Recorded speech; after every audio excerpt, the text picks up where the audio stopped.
সেটাই। আল্লাহ নবী তার জন্য প্রথমে বলে দিয়েছেন, আর নিকাহু মিনাস সুন্নাতি ফামান রাগিবা সুন্নাতি ফালাইসা মিন্নি, বিবাহ করাটা হচ্ছে আমার সুন্নাত।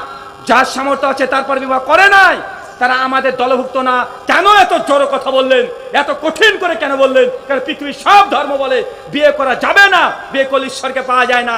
আল্লাহ নবী দেখে দিয়েছেন, আরে বিয়ে করলে ঈশ্বরকে পাওয়া যায় না মানে, সংসার করে ঈশ্বরকে পাওয়া যায় না মানে, দেখ 11খানা বিয়ে করে দেখালাম, আমি ঈশ্বরকে পেয়েছি কি পাই নাই? 11খান বিয়ে করেছি কি করে নাই?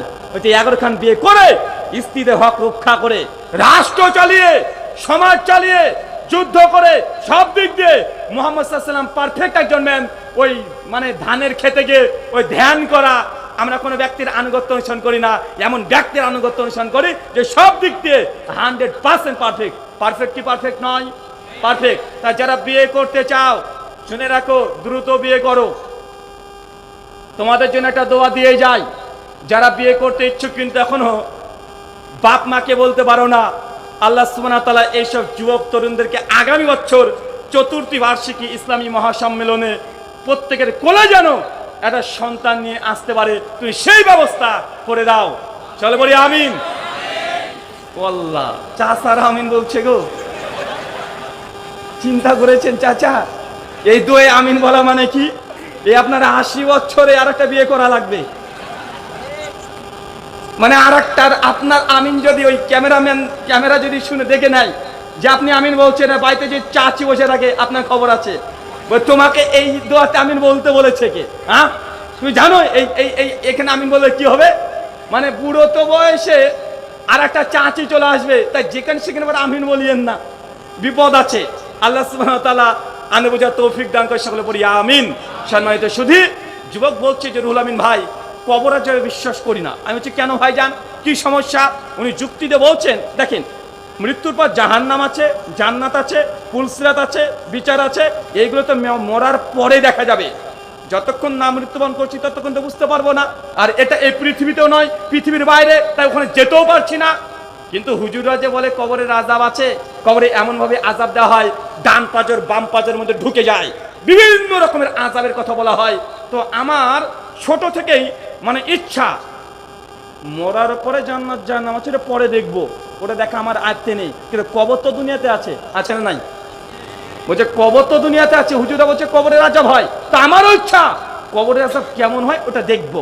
আমি ওই ছোট থেকেই মাঝে কবরের দিকে তাকাই আর আযাব শোনা বা দেখার চেষ্টা করি, ওই কিছুই তো পাই না। বলছে আমার বাড়ির পাশে একটা ফুটবলের ময়দান আছে, তার পাশে কবরস্থান। তা আমরা যখন ফুটবল খেলি, জোরে যখন বল মেরে দিই, মাঝে মধ্যে কবরের মধ্যে ওই বলটা পড়ে যায়। আর আমাদের যতগুলো বন্ধু আছে সবগুলো ভীতু, সব কেউ ভয়ে ওই কবরে নামতে চায় না, ভয় পায়, প্রচণ্ড ভয় পায়। কিন্তু আমার তো ভয় লাগে না, যখনই বলটা পড়ে যায় আমি নিজেই কবরে যাই, কবরে যাওয়ার পরে নিচে নামি, বলটাকে তুলে তাকিয়ে তাকিয়ে দেখি, কই কবরে আযাব তো দেখা যায় না, দেখতে পেলাম না। দীর্ঘদিন ধরে আমার উদ্দেশ্য এটা, কবরে আযাব দেখবো, কই দেখতে পাই না। আরে হুজুররা বলে কবরে নাকি একটা সাপ থাকবে, ৭০খানা মাথা, একবার ছবল মারবে ৭০ বছর ব্যথা, কই দেখা যায় না তো, কিছু দেখতে পাই না। অতএব এই কবরের আযাবটাকে আমি বিশ্বাস করতে পারি না। আমি তখন বললাম যে ভাইজান, আমার একটা ছোট্ট প্রশ্ন, স্বপ্ন দেখেন? আচ্ছা আপনারা কারা কারা স্বপ্ন দেখেন একটু হাত তোলেন তো দেখি। মানে যুবকরা স্বপ্ন দেখতে দেখতে কত কি করে ফেলে, হাত নামান, কত কি ঘটে যায়। স্বপ্ন দেখি শুধু, অনেক কিছুই করি, চেনা নাই। আচ্ছা বলেন তো, স্বপ্ন যখন আপনি দেখেন, স্বপ্নর মধ্যে যখন মিষ্টি খান, কি খান বলেন তো? মিষ্টি খেয়েছেন কখনো? মানে স্বপ্নের দোকানে গিয়ে মিষ্টি খাচ্ছেন, একদম প্রচন্ড মারছেন মিষ্টি। আচ্ছা মানে স্বপ্নের মিষ্টিটা টক না ঝাল না মিষ্টি? হ্যাঁ, মিষ্টি লাগে না? এর ছেলে স্বপ্নের মধ্যে মিষ্টি খায়নি। বিজ্ঞানীরা আমাদেরকে বলছে, সায়েন্স বলছে, আপনারা ক্লাস 3-4 বই পড়ে ফেলেছেন। কি পড়েছেন? জ্ঞান অর্জন করা 5টা মাধ্যম। চাচা কয়টা মাধ্যম? 5 খান। কি কি? চক্ষু, কর্ণ, নাসিকা, জিহ্বা আর ত্বক। আপনি সব জ্ঞান চোখ দিয়ে আপনি অর্জন করতে পারবেন না। আজকে এই ঘটনাগুলো ঘটলো, দেখলেন, এই যে দেখছেন, এটা চোখ দিয়ে এটা জ্ঞান অর্জন করতে পারলেন কি পারলেন না? পেরেছেন। কিন্তু যে কানা, অন্ধ, সে কি করবে? ও কি দেখতে পাবে? কথা বলেন, ও কি করে জ্ঞান অর্জনের জন্য? কান দিয়ে শোনে, শুনে শুনে সে জ্ঞান অর্জন করে। আবার এমন কিছু জ্ঞান আছে যে চোখ আর কান দিয়ে আপনি অর্জন করতে পারবেন না। কাঁচা লঙ্কার স্বাদ কি চোখ দিয়ে দেখে বলতে পারবেন? পারবেন? কথা বলেন। তেঁতুলের স্বাদ কি আপনি চোখ দিয়ে দেখে বলতে পারবেন? অনেক তেঁতুল আছে, ওটা মিষ্টি আছে, হয় কি হয় না? অনেকটা টক হয়। তার মানে বুঝা গেল সব জ্ঞান আপনি চোখ দিয়ে আর কান দিয়ে অর্জন করতে পারবেন না। এই জন্য এই জিহ্বা প্রয়োজন আছে না নাই? আছে না নাই? আবার অনেক জ্ঞান আছে যে জিহ্বা দিয়েও হয় না, চোখ দিয়েও হয় না, কান দিয়েও হয় না, এর জন্য নাক লাগে। লাগে কি লাগে না? কেউ যদি এখন এখানে 22-23 করে দেয়, ও বলে দিবে কিসের সেন্ট। হ্যাঁ, বলতে পারে কি পারে না? আচ্ছা, আপনার নাক যদি বন্ধ থাকে, কেউ যদি দুম করে একটা এখানেই মেরে দিয়েছে, বা আপনি বুঝতে পারবেন? চোখ কান মুখ সব খোলা আছে, কেউ দুর্গন্ধ ছেড়ে দিয়েছে, বুঝার ক্ষমতা আছে? কোন সেন্ট এটা কি দিয়ে নেন? নাক দিয়ে। জ্ঞান অর্জন করার একটা মাধ্যম কি হলো? নাক। আর একটা আছে চোখ কান নাক, এগুলো দিয়ে পারে না। যেমন আগুন, আগুন দেখে বুঝতে পারবেন এটা মানে ঠান্ডা না গরম না কি? বরফ দেখে বুঝতে পারবেন? পারবেন না। এর জন্য কি লাগে? ত্বক লাগে। বরফ দেন ঠান্ডা লাগবে, আগুন দেন ছাকা লাগবে, আছে না নাই? কথা বলেন। খোঁচা মারবেন ব্যথা লাগবে। বিজ্ঞান আমাদেরকে শিক্ষা দিচ্ছে জ্ঞান অর্জন করার মাত্র 5টা ওয়ে, 5টা মাধ্যম। আমার সাদা মনে সাদা প্রশ্ন, স্বপ্নের মধ্যে যে মিষ্টিগুলো খাই ওখানে তো জীব লাগে না, তবে মিষ্টি লাগে কেন? হ্যাঁ, চাচা স্বপ্নের মধ্যে মিষ্টি খেয়েছেন না? ওটাকে টক লাগে না ঝাল লাগে? স্বপ্নের মধ্যে আপনি কাঁচা লঙ্কা চিবিয়ে চিবিয়ে খেয়ে নিলেন, ওটা কেমন লাগে? ঝাল না টক না মিষ্টি? আরে স্বপ্নের মধ্যে যদি কাঁচা লঙ্কা খান ওটা ঝালই লাগে, তো জিভ তো লাগছে না। আচ্ছা, স্বপ্নের মধ্যে দেখছেন প্রচন্ড স্পিডে বাইক চালাচ্ছেন, দুর্বল গতিতে চলছে, হঠাৎ করে গাড়িতে অ্যাক্সিডেন্ট হয়ে গেছে, উল্টে পড়ে গেছেন, চিৎকার মারছেন বাঁচাও, পা কেটে গেছে, রক্ত বের হচ্ছে। সেই সময় স্বপ্নের মধ্যে যে পা কেটে যায়, রক্ত বের হয়, ভাই বলেন তো ব্যথা পান কি পান না? কষ্ট পান কি পান না? আপনি মানে এটা এখন অনুধাবন করতে পারছেন না? জি, তরুণ যুবকদেরকে বলি, দেখছেন সামনে 14ই ফেব্রুয়ারি, গার্লফ্রেন্ড রাত্রিবেলাতে চলে এসেছে, স্বপ্নের মধ্যে এসে আপনাকে লাল গোলাপ দিয়ে বলছে আই লাভ ইউ। কেমন লাগে বলেন তো আপনার ফিলিংসটা? মানে এত খুশি আর সর্বরা, মনে হচ্ছে গোটা ভারতবর্ষ জয় করে ফেলেছে। ঘুম থেকে চট করে উঠে দেখছে কি আবার স্বপ্ন ছিল, কিন্তু সে ফিল, অনুভূতি, ভালো লাগা লাগে কি লাগে না? তার মানে আমরা বুঝলাম স্বপ্ন হচ্ছে এমন একটা বার্জাকি জগৎ, যে জগতে আপনি চোখ ছাড়া দেখতে পারেন। আচ্ছা বলেন তো, এই চোখ বন্ধ করলাম, কিছু দেখা যায়? চোখ বন্ধ করেন তো, চোখ বন্ধ করে দেখতে পাবেন আমাকে? কাউকে দেখতে পাবেন? তো চাচা স্বপ্ন দেখেন চোখ খুলে না বন্ধ করে? হ্যাঁ, স্বপ্ন কিভাবে দেখেন? চোখ খুলে না বন্ধ রেখে? চোখ বন্ধ করে স্বপ্ন দেখছেন। তার মানে আপনাকে বুঝতে হবে স্বপ্নের জগৎটা, এ ড্রিম, স্বপ্ন এমন এক জগৎ যে চোখ ছাড়া দেখা যায়, কান ছাড়া শোনা যায়, জিহ্বা ছাড়া স্বাদ নেওয়া যায়, ত্বক ছাড়া ব্যথা অনুভব করা যায়, কান ছাড়া শোনা যায়, যায় কি যায় না? এখন কেউ যদি বলে ভাই আজকে রাতে আমি স্বপ্ন দেখেছি, আর আমি যদি বলি ভাই তোর স্বপ্নকে আমি বিশ্বাস করি না, যদি স্বপ্ন তুই দেখেই থাকিস, তো তুই যে স্বপ্নটা দেখলি এটা ভিডিও ক্যামেরা করে, সিডি ক্যাসেট করে, মেমোরি কার্ড করে সেভ করে আমাকে দে, আমি প্রজেক্টরে দেখবো, তারপর বিশ্বাস করবো তুই স্বপ্ন দেখেছিস। কেউ যদি এই কথা বলে, বা কারো বাবার ক্ষমতা আছে যে আপনি যে স্বপ্ন দেখেছেন ওটা মেমোরাইজ করে বের করে নেওয়া, মানুষকে আবার সেভ করে দেখানো, এটা সম্ভব হবে? কথা বলেন, সম্ভব নয়। আপনাকে আরো সহজ ভাষায় বলি, ধরেন আপনি বাড়িতে কাজ করে ফিরেছেন, খাটের উপরে শুয়ে আছেন, স্বপ্ন দেখতে শুরু করেছেন, আপনার স্ত্রী পাশেই বসে, একদম পাশে বসে টিভিতে সিরিয়াল দেখছে, আর আপনি স্বপ্ন দেখছেন কে যেন আপনাকে মারছে, প্রচন্ড পালাচ্ছেন, ভয় পাচ্ছেন, চিৎকার মারছেন বাঁচাও, মারছে, ব্যথা পাচ্ছেন, কিন্তু আপনার স্ত্রী পাশে বসে, ও যদি আপনার শরীর দিকে তাকিয়ে দেখে, বুঝতে পারবে আপনি এখন পিঠে মার পড়ছে? কথা বলে, বুঝতে পারবে? বা আপনি যে অ্যাক্সিডেন্ট করেছেন, আপনার স্ত্রী যদি এইভাবে তাকিয়ে দেখে, আপনাকে বুঝতে পারবে? এই স্বপ্নের মধ্যে আপনি ব্যথা অনুভব করতে পারেন কি পারেন না? পারেন তো। ভালো লাগা জিনিসটাকে অনুভব করতে পারেন? পারেন। কবরের আযাব সিমিলার, যে মানুষটার উপরে আযাব হচ্ছে আপনি দেখবেন আযাব হচ্ছে, বুঝতে পারবেন না, শরীর দেখতে পাবেন, কিন্তু ভেতরে যে আযাব হচ্ছে বা জান্নাতে আনন্দ উপভোগ করছে, আপনি কবরের দিকে তাকিয়ে আপনি বুঝতে পারবেন না। যে স্বপ্নে যেমনটা আপনি এমনটাই ধরেন। আল্লাহ সুবহানাহু ওয়া তাআলা আমাদেরকে পরকালের জীবনের প্রতি একদম নিগুড় বিশ্বাস স্থাপন করার তুমি তৌফিক দান করে, সকলে পড়ি আমিন।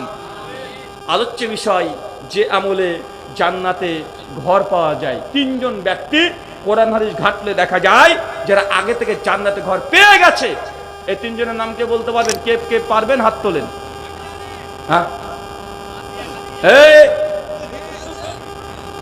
এখন এরা হচ্ছে মিডিয়ার লোক, বুঝতে পারছেন?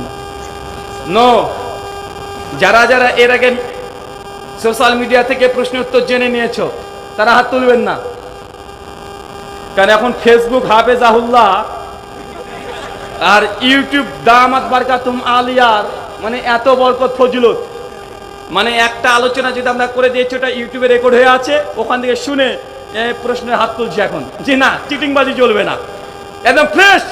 যারা এর আগে এই প্রশ্নের অ্যান্সার শুনেন নাই, নতুন করে একদম 3 জন ব্যক্তি জান্নাতে ঘর পাবে, কোরআন হাদিস ঘাটলেই তাদের নাম পর্যন্ত উল্লেখ করা আছে, বলতে পারবেন কেউ? যাদের বয়স 40-এর ওপরে, কি বললাম 40-এর ওপরে যাদের বয়স, চাচা আপনি পারবেন? হ্যাঁ মাশাআল্লাহ, বয়স কত চাচা? হ্যাঁ 60 হয়ে গেছে, মা 50, মাশাআল্লাহ। চাচা বসে পড়েন কেন, ওঠেন ওঠেন ওঠেন ওঠেন ওঠেন। কয়জন ব্যক্তি বলেন তো?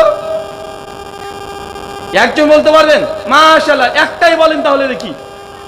সুমাইয়া, মাশাআল্লাহ। চাচা আপনার উত্তর একদম ভুল। আচ্ছা আর কে হচ্ছে? তোমার বয়স 50 হয়েছে? হ্যাঁ, ও হাত তুলে বসে আছে। আপনার, আপনি কি আমার উত্তর এর আগে শুনেছেন? তাহলে হাত তুলেছেন কেন?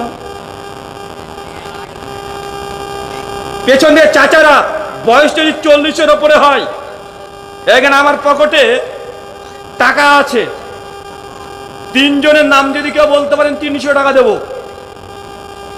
1 ঘন্টা ধরে আলোচনা শুনবেন, কিছু রোজগার করবেন না তা নয়, এখানে 300 টাকা। আর এখানে ইউটিউবার ম্যানরা জানে আমি যখন প্রশ্ন করি আমি টাকা দিই, মানে মিথ্যা কথা বলি না, টাকা দিয়েই যাব যদি নিতে পারেন। 3 জন ব্যক্তি, চাচা আপনি 5 থেকে বার বলে দিন না যেন কাউকে, যে 300 টাকা আমি উত্তরটা তোকে বলে দিচ্ছি, উত্তর দিয়ে ঠিক হয়ে যায়, তুই 150 আমি 150, এই ভাগ করে যেন পরিকল্পিত টাকা যেন না নিয়ে নেবার। 300 টাকা দেওয়া হবে, 1 2 3।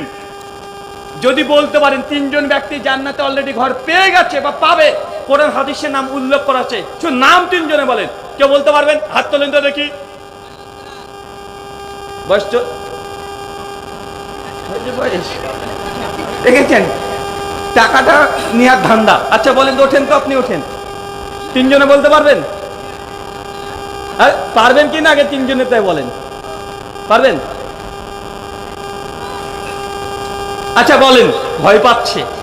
আরে সমস্যা নাই, ভুল বললে টাকা দেওয়া লাগবে না আপনাকে, টেনশন নাই। বলেন 1 বেলাল বিন রবা, 2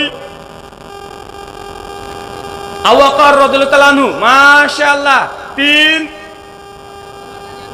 ওমর ইবনুল খাত্তাব, মাশাআল্লাহ। 3 জনের নাম বলে দিয়েছে। আচ্ছা উনি 3 জনের নাম বলেছে। আচ্ছা কে আর কে বলবেন? আপনি বলবেন? ওঠেন, দাঁড়ান। এর আগে উত্তর শুনেনি তো আবার? হ্যাঁ হাসছে, ডাল মে কুছ কালা হ্যায়। মানে এর আগে শুনেছেন কে প্রশ্ন? শুনেনি তো? একদম কনফার্ম? আচ্ছা উনি যে 3 জনের নাম বলেছে, ঠিক না ভুল? ভুল বলেছে। চ্যালেঞ্জ, আপনারা এখান থেকে চ্যালেঞ্জ করছেন তো আপনারা? হ্যাঁ আচ্ছা কত টাকা চ্যালেঞ্জ? হ্যাঁ 500 টাকা। মানে উনি ভুল বলেছেন, এটা কনফার্ম? ঠিকটা আপনি বলতে পারবেন? পারবেন ইনশাআল্লাহ? চাচা মাঝখান থেকে কি হলো? উনি ভুল বলেছেন, চ্যালেঞ্জ করছে 500 টাকা। আর যদি ঠিক উত্তর দিয়ে দেয় আমি 300 টাকা দিয়ে দেবো, তাই তো? আচ্ছা আর যদি ভুল হয়, আপনি যদি ভুল অ্যান্সার দেন, কাকে দিবেন? আমাকে দিবেন? মাশাআল্লাহ, ভালোই তো। 300 টাকা নিয়ে বসেছি, 500 হয়ে যাবে, চান্স দেওয়া যাবে তো একবার নাকি? আচ্ছা ঠিক আছে বলেন। 1 এই গেল টাকা আমার। 1 ওমর ইবনুল খাত্তাব। এই 5 থেকে টুকলি কেউ দিসনি ভাই, 300 তো চলে যাবে আমার। 2 হচ্ছে আসিয়া, 3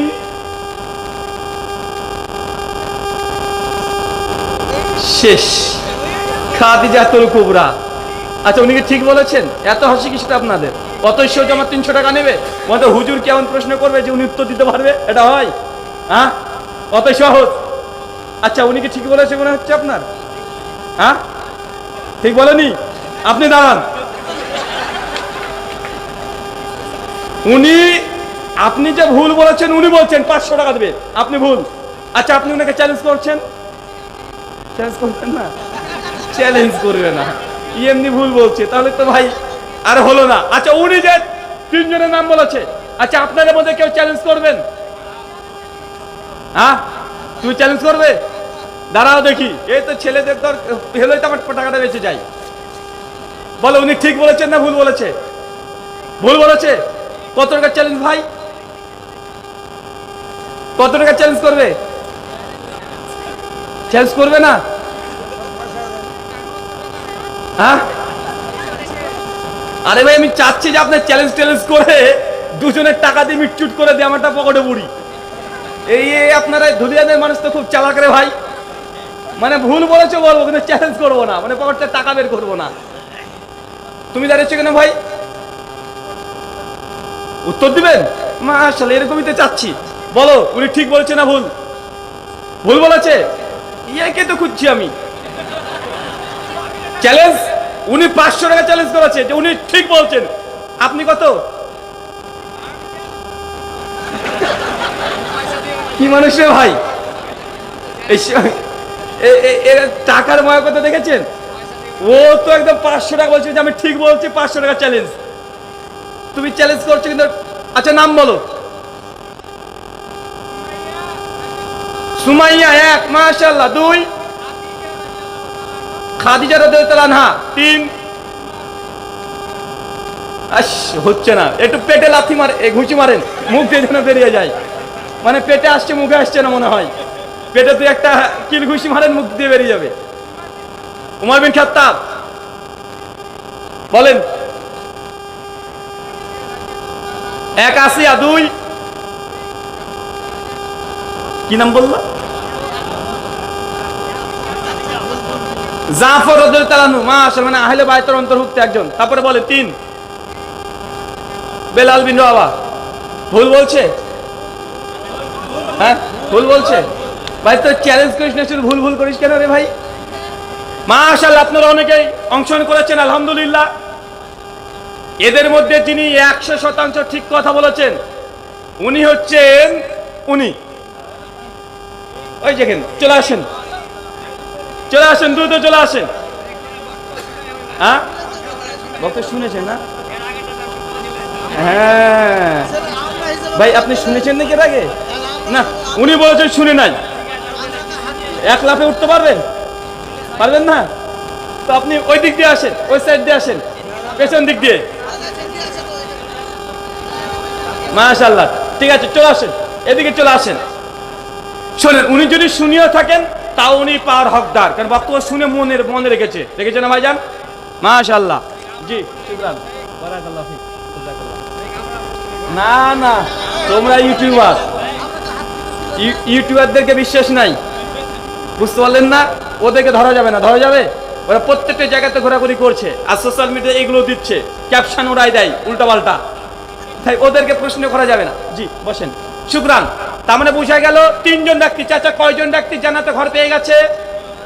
1 আসিয়া, 2 খাদিজা, 3 ওমর ইবনুল খাত্তাব। 3 জনের নাম মনে থাকবে। প্রথম আসিয়া, কোরআনুল কারীম সূরা তাহরিম আয়াত নাম্বার 11। 2 খাদিজাতুল কুবরা, সহিহ বুখারী 3242 নম্বর হাদিস।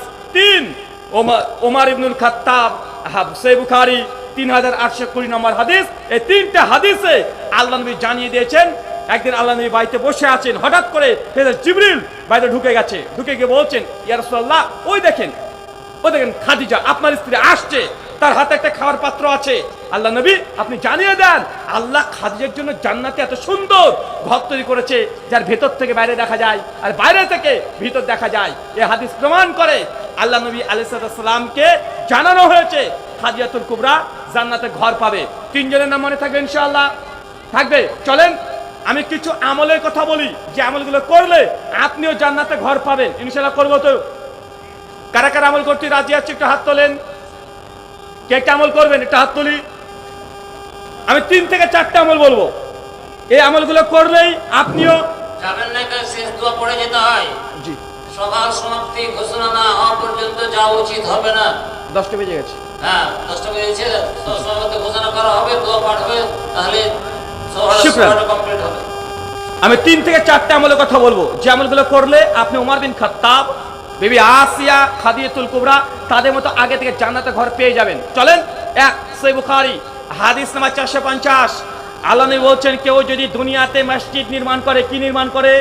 একটা মসজিদ নির্মাণ করে, বাইতুল ফিল জান্নাহ, আমি আল্লাহ তাকে জান্নাতে ঘর দেব। ইনশাআল্লাহ মসজিদ তৈরি করবো তো? ইনশাআল্লাহ করবো ইনশাআল্লাহ। সুনান ইবনে মাজাহ হাদিস নাম্বার 738। আল্লাহ নবী বলছেন, কেউ যদি একটা পায়রের ঢোপের সমান, পায়রা ডিমের সমান মসজিদও যদি তৈরি করে দেয়, বাইতুল ফিল জান্নাহ, আমি আল্লাহ তাকেও জান্নাতে ঘর দেব। ইমাম হাজার ফাতুল বারির মধ্যে বলছেন, এইখানে একটা পায়রার ঢোপের সমান বা গোটা মসজিদ উদ্দেশ্য বলতে, একজন মানুষ আল্লাহর ঘর মসজিদের জন্য যা দান করবে, নিয়ত যদি থাকে একটা মসজিদ তৈরি করার, কিন্তু আল্লাহ তাকে সে রিজিক দেয় নাই, অর্থ দেয় নাই, কিন্তু তার নিয়ত ছিল একটা তিনি মসজিদ নির্মাণ করবে, যা দান করবে আল্লাহ তার বরকতে জান্নাতে ঘর দেবে। পারবো তো ইনশাআল্লাহ? শুনে রাখেন, মসজিদের জন্য কেউ যদি কখন চায়, খালি হাতে ফেরত দিবেন না। 1 টাকা হলেও মসজিদে দান সদকা করে আসবেন। মসজিদে তো আপনি হাজার মসজিদে আপনি সালাত আদায় করেন, মসজিদে যদি 2 রাকাত নামাজ পড়ে আসেন, ওই মসজিদে 5-10 টাকা দরকার দিয়ে আসেন, ইনশাআল্লাহ কিয়ামতের মাঠে এ টাকার বরকত পাবেন কি পাবেন না? কথা বলেন ইনশাআল্লাহ। 2 সুনান তিরমিজি হাদিস নাম্বার 415। আল্লাহ নবী বলছেন, কেউ যদি প্রত্যেক দিন ফরজ ব্যতীত 12 রাকাত সুন্নাত নামাজ, কত রাকাত? আরো জোরে, কত রাকাত? 12 রাকাত। কি নামাজ? সুন্নাত নামাজ। কেউ যদি হেফাজত করে ফরজ বাদ দিয়ে 12 রাকাত, কোন সময়? জোহরের আগে 4, পরে 2, মাগরিবের পরে 2, এশার পরে 2, ফজরের আগে 2, টোটাল 12 রাকাত কেউ যদি নামাজ যদি কায়েম করে, সুন্নাত নামাজ ফরজ বাদ দিয়ে, আল্লাহ নবী বলছেন, বাইতুল ফিল জান্নাহ, আমি আল্লাহ তাকে জান্নাতে ঘর দেব। 12 রাকাত সুন্নাত পড়বো তো ইনশাআল্লাহ। এই আমলে আহলে হাদিসরা খুব ত্রুটি করে।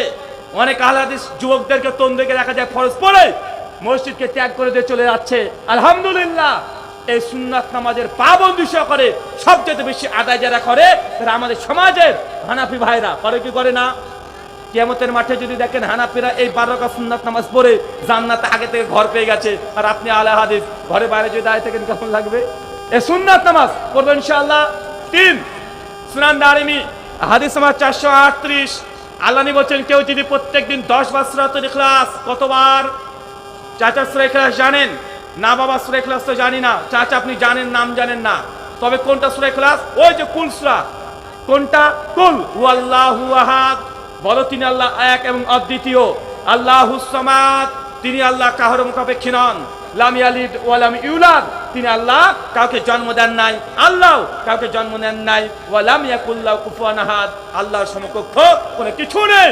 কেউ যদি 10 বার সূরা ইখলাস প্রতিদিন যদি পাঠ করে, বাইতুল ফিল জান্নাহ, ওই ব্যক্তির জন্য আল্লাহ সুবহানাহু ওয়া তাআলা জান্নাতে ঘর দেবেন। শেখ আলবানী সহিহ জামে সনদকে সহিহ হাসান বলেছেন। তার মানে এই 3টা আমল কয়টা পেয়েছেন? কয়টা পেয়েছেন? কিরে ভাই কথা বলেন না রে, কয়টা আমল পেয়েছেন? জান্নাতে ঘর পাওয়ার জন্য কয়টা আমল বলেছি? 3টা। আসেন জোড়া করে দিই, মানে 4 নাম্বার আমল সুনান তিরমিজি হাদিস নাম্বার 478। আল্লাহ নবী বলেন, কেউ যদি ফজরের নামাজ আদায় করে, যায় নামাজে বসে আছে, মাঝখানে কোনো অনর্থক কথা বলে নাই, কোরআন পাঠ করেছে, তাসবিহ তাহলিল জিকির আজকার ইস্তেগফার এগুলো নিয়ে ব্যস্ত ছিল, তারপর সূর্য উদিত হয়েছে, সূর্য উদয়ের পরে যে সালাত আছে সেই সালাতকে কি বলে? কি সালাত বলে? ইশরাকের সালাত। কেউ যদি ইশরাকের সালাত যদি 4 রাকাত পড়ে, আল্লাহ নবী বলেন, বাইতুল ফিল জান্নাহ, আমি আল্লাহ তাকে জান্নাতে দেব। ইনশাআল্লাহ চলবে তো চাচা? পারবেন তো ইনশাআল্লাহ? কয়টা বলেছি? 4টে আমল।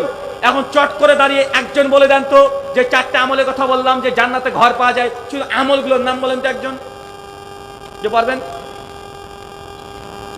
মহা মুসিবত রে, আপনি পারবেন? মাশাআল্লাহ, দাঁড়ান তো। গোটা আলোচনা ভুলে গেলে 4টে পয়েন্ট মনে রেখে যান। জি, বলেন, বাচ্চাকে নিয়ে এসছেন, বলেন। 1 12 রাকাত সুন্নাত, 2 সূরাতুল ইখলাস 10 বার প্রত্যেক দিন। মসজিদ নির্মাণ করতে হবে। পাশ থেকে টুকলে দিচ্ছে, দেখেছে, ফুসফাস করে বলছে। হ্যাঁ, বলতে হবে না, বলেন। 4 নাম্বার, মাশাআল্লাহ, মানে ফজরের 5 রাকাত সালাত 4 রাকাত। এই 4টে আমল আপনাদের সঙ্গে আজকে শেয়ার করলাম।